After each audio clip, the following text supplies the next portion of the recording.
You see, when we stop taking medication for a while, then you go to the fridge and you don't remember what the hell it was for, and what this was for, what it was for. Oh, for fever. It turns out it was liquid Viagra. It doesn't work, you don't remember. So if they let me talk, I would say, why don't they call it this for the head, this for allergies, this for going to the bathroom? Then you remember over the years. Oh, look what this medication was. There are names like mucosin, which more or less gives you a clue. Avacule, you get the idea too, right? Or constipanol, you realize, it gives you a certain idea of what it's for. But they put Atarax, the doctors said, today we have the new Clamoxyl. I said, Clamoxyl, Aumentin. What does Aumentin increase? The urge to sneeze. I don't know what it is. Then I felt like saying bicarbonate, add a Ructol. Well, that morning I was introducing new medications. I remember one of them said, I'm pleased to introduce you today. And I said, now I'm going to introduce the new brisamicolidal distillate of ambromycin with cetanol. And I felt in my head as if to say, it's about time. It's about time they made a brisamicolidal distillate of ambromycin with cetanol. It's about time, quote, I said. At that point I was nodding along to everything to make myself part of what I was doing. My turn came. Obviously I wasn't going to talk to them about medicine or medications. I'm not saying, I insist, that it was a difficult audience, but it was a heated one, because these weren't people who knew what I did and were waiting for me. No one was going to ask me to sign a book or take a photo, they wanted to leave. So, I had a few seconds to capture their attention, the attention of the doctors gathered there. So I looked at the host and he was telling me, I could see that they wanted to get up, he was telling me, no, no, no, calm down, you're not going to leave until you speak. So I needed to rationalize first so that later, in the best case scenario, I could give them a message that would permeate their souls, but it had to get through their heads. So it occurred to me that they could help me resolve the dilemma that had been bothering me for years. And I said to them, gentlemen, I know that you want to leave, I don't want to take up too much of your time, but I'm going to ask you something without preamble out of curiosity. How did you end up in the medical field? Why this, quote. And at that moment, at first, that audience that seemed hostile, an audience that has been hostile, began to listen to me slowly, not all of them, but some. Most of them were still on their cell phones. So I said to them, you all seem intelligent, but it occurs to me that there are a dozen much less demanding professions that could have been part of your lives. You could have chosen any other profession. So I ask you, why this? It's really my curiosity as a patient, if you will, because before I continue, let me say that I don't do what you do and I'm amazed by your ability to spend so many hours a week healing, soothing people you don't know, bandaging other people's wounds. I think it must have been an inner force that got you into this. I don't think it was money. And then almost everyone looked up. And I said, what if I had to guess? I think, it seems to me, forgive my clumsiness, but I dare to risk that if I had to guess, it's something inner that is the same force that sustains you to this day. Because what else could have so much power to triumph over the pressure generated by the lawsuit industry?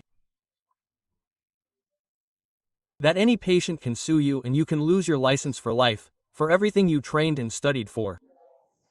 Knowing that you can lose everything because of malpractice. Unconscious at times, in addition to endless hours on call in public hospitals without the necessary supplies. So, I let the idea sink into their minds, let them assimilate it, and during the seconds of silence I noticed that some were already starting to put away their cell phones and for the first time now everyone was paying attention to me. So I said, you see, I have a theory. It's not a theory, but it is a theory. A theory, take it or leave it, but I want to present it to you to see if you can help me figure this out. And then I explained my philosophy of when the blood boils, which is a philosophy that I came up with after having seen cases like this. I asked them, how many of you entered medicine because of a storm of frustration, which is almost literally the idea that your blood boils? Doctors know this. That's why I used that metaphor the first time, because it's an increase in body temperature called hyperthermia that is induced by psychological stress. It's a basic response that all mammals have. We're all mammals. They don't look at me and I keep saying, "What happened? We're mammals." Quote. And the whole point of heating up your blood is to heat up your muscles to make it easier to fight or flee. It literally has to happen. My blood boiling is not poetic license, it's not a metaphor, it's not literally boiling, but it's heating up. So I said, maybe your blood boiled, you had a storm of frustration. And maybe these doctors had grown up with a parent who suffered from chronic illness and had watched a loved one die from Parkinson's, lupus, cancer, advanced metastasis, leukemia. Maybe they themselves had battled an illness and now they wanted to help others do the same. Some of them had seen their loved ones go through hardship because they had grown up in places where medical care was inaccessible or inadequate. And there may have been some among these doctors who lost loved ones to negligent procedures. So no matter how they defined it, I was sure that most of them had gone through an undesirable situation, a moment of frustration that made them react. I said, this is it. This is boiling my blood, I have to do something. Quote. But I knew that if they thought about this, they would better understand why they decided to become doctors and, best of all, they would gain the strength to stay in the game, to continue practicing or moving forward in that profession. And when my talk ended, because this was just the beginning, or the tip of the iceberg of how I started, most of them approached me to tell me about the moment when they decided to do something about it because they saw something wrong with medicine or the hospital they were treated in, or a loved one who got sick and was not treated as they should have been.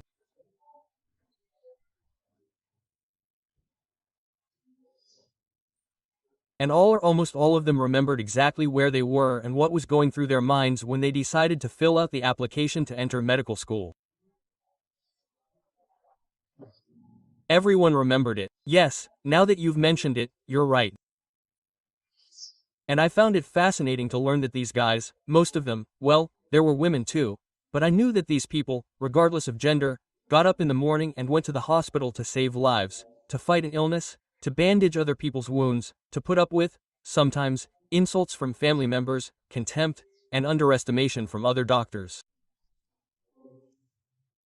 So, actually, I like to ask this of all professionals, regardless of what they do. When I'm with teachers, I ask them, what motivated you to educate young people? Because I come from a time when female teachers weren't teachers because of the pay, and they're not teachers today because they earn very little, at least not in our countries, but they did it with great enthusiasm.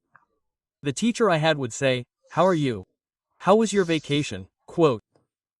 If after that you wrote vacation with a long B, you had a diploma for a fool because she would highlight it. What happened? Rebel. That's how they had. They had a grammar with legs because and you learned it because they did it with pleasure, not with determination. If I talk to firefighters or police officers, it's the same. I ask them or investigate why they dedicate their lives to public service that involves such great risks. I talk to a lawyer and I ask them, what makes you defend the rights of people who sometimes can't even pay you? What makes you want to defend them? And I ask artists who dedicate their passion to painting, dancing, singing. And the question I usually ask them is, when did you stop doing this because of hunger? That was the question I always asked any guest on CNN. It could be Diango or it could be an actor who was just starting out. When did you stop doing this because of hunger? I mean, to pay for the rent, to make ends meet. And they would ask me, well, I remember that when I was 22 I stopped doing it because I was hungry. So the next question was, why did you keep doing it if you already had the house you wanted? Why did you keep touring? Why did you keep writing books? Quote. So, in terms of vocation, whether it's a manager, a salesperson, a writer, a producer, a systems engineer, a truck driver, an administrative assistant, a warehouse worker, or a business owner, I always ask the same thing. What made your blood boil? And what drove you crazy? What did he say? I have to do something. Sometimes we get bad treatment in a business and we say, the day I have a business, the first thing I'm going to do is be the exact opposite of how this guy treated me. Others don't get bitter, but most of us who get into something do so because we saw something that got out of hand and we want to fix it. I was reading the book of Exodus when I came to an episode that caught my attention in a different way, because I've been reading the Bible since I was little, but I had never paid attention to it. Suddenly, Moses, who was one of the greatest leaders who ever lived, caught my attention. I was able to see for the first time the underlying motivation that acted as the fuel for Moses' primary achievement, which was to free the people from Egypt, to be a leader, to free them from slavery.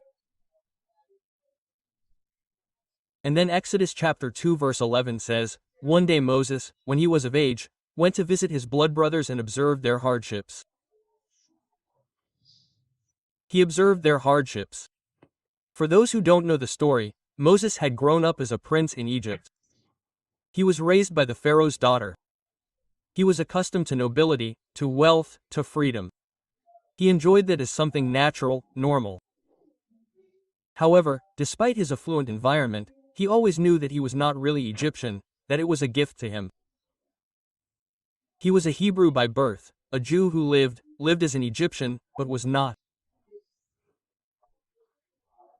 So when the text talks about him seeing his brothers, it was referring to his fellow countrymen of Hebrew blood, who were slaves for over 400 years. So, in essence, the Pharaoh had his landowners who built a thriving economy in the country based on Jewish slaves, on the backs of Jewish slaves. There was no work ethic there, there was no union. They had to build bricks all the time for the Pharaoh's grand, bombastic projects.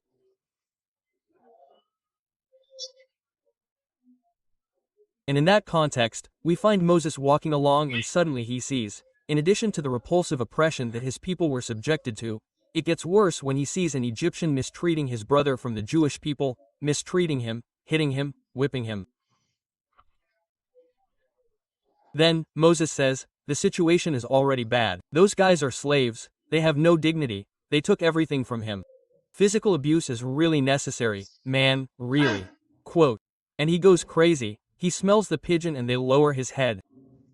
His hair is twisted, as the Cubans would say. His hair is happy. And Moses does not tolerate such a level of injustice, he does not tolerate it. And suddenly something inside him breaks, he can't take it anymore. He throws himself on the Egyptian, a skirmish ensues and he ends up killing the Egyptian. And he is horrified and cannot believe that he was capable of such violence, he hides him in the sand and escapes. So it was obvious that Moses had suffered an implosion.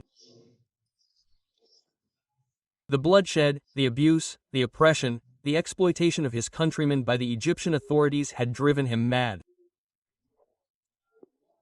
So the guy was at the breaking point, he was at the end of his rope and he said, I'm fed up with this, I'm crazy, it's making me angry. And later on, in the book of Exodus, in the same book, Moses has a conversation with God in front of a bush that won't stop burning and God tells him something like, Moses, I understand the anger you feel.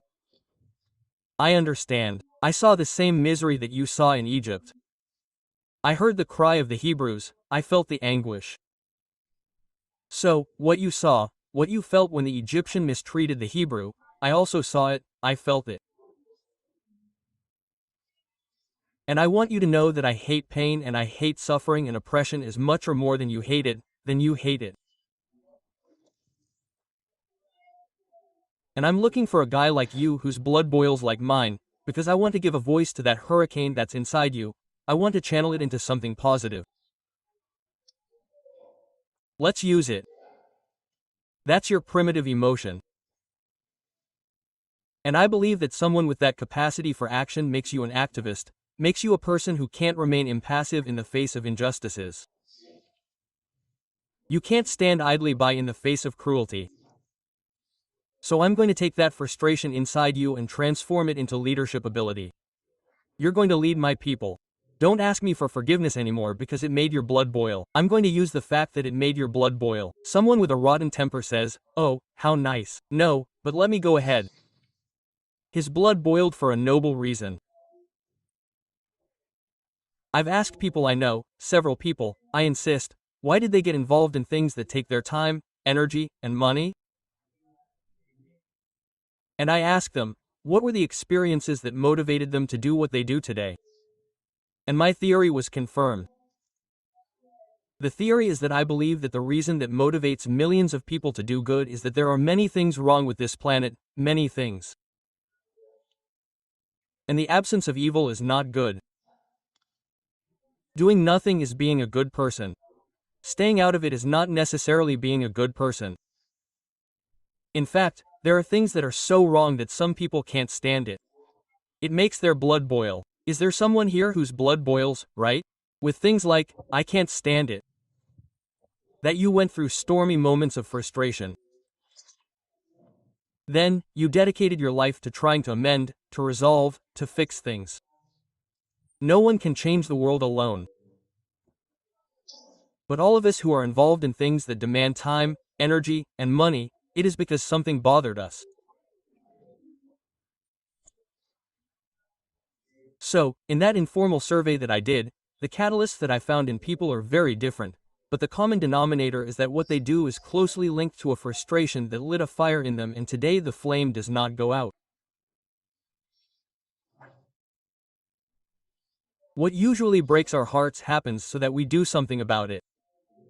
If something breaks your heart, it is for a reason. When it is a pattern, I am not talking about watching the Univision soap opera, If It Broke My Heart, La Rosa de Guadalupe, no, but when something persists. And everything begins when we find that which is a pattern in us and that has consequently bothered us all our lives. There is something that bothered you all your life and continues to bother you. I know that there are people who are bothered by everything, but I am speaking to the one who is bothered by only one thing. Today together we are going to see what it is that bothers you. Having said that, a couple of clarifications, 2 clarifications to know. Do you follow me? Yes or no? 2 clarifications to know. The first has to do with an axiom, namely, I insist, that which makes us serve the blood always reveals something inside us. Always. What makes you serve the blood? It reveals. It is crucial to know that. You are telling me, yes, you already said it. No. I'll say it again. Whatever makes you pour blood reveals something inside you. Why does what bothers me bother me? Why does what bothers you bother you? Because things can bother you because of your lack of forgiveness. You're so resentful that everything bothers you. Things can bother you because of envy, insecurity, your pride, our pride, because you can't control what others think of us, because you can't manipulate a child, because you can't manipulate a spouse, because they don't give us credit, because they don't honor us, because they don't recognize us. They can bother us. There are people who are bothered by crumbs that fall from the table or the glass that broke and makes a scene. Oh, the glass. It bothers her. My mother was like that. She would psychopathize you over a glass, the glass, and she would cry, "What happened, Mom?" The glass. And she would choke and she was bothered by that. But that's not it. That makes my blood boil and I'm going to replace the world's glasses. It didn't bother her. How complex it was. So, Cain was bothered by Abel's offering. Jonah was bothered. It made his blood boil to have to obey God. Judas was super bothered that the perfume was wasted. In that case, mind you, let's make it clear, that kind of anger manifests a defect in our character. That's not what I'm talking about. If I have humility, I'm going to correct it, I'm going to work on it, I'm going to modify it. Then, it's possible that those things won't bother us anymore if we decide to heal ourselves. Okay, yes, everything bothers me. There are people who are bothered by everything. There are people who are always bothered, who get up on the wrong side of the bed. Good morning. That's how it is. And I'm going to say, why is he barking? Because that's how it is. Because everything bothers him, because he's cross, because life owes him something. So he laughed. You see, there the lady barks. So, there is an anger that brings out our flesh, the worst in us, and there is another anger that aligns with the heart of God. However, let's see. However, if my anger, your anger is against injustice, you are angry with lies, corruption,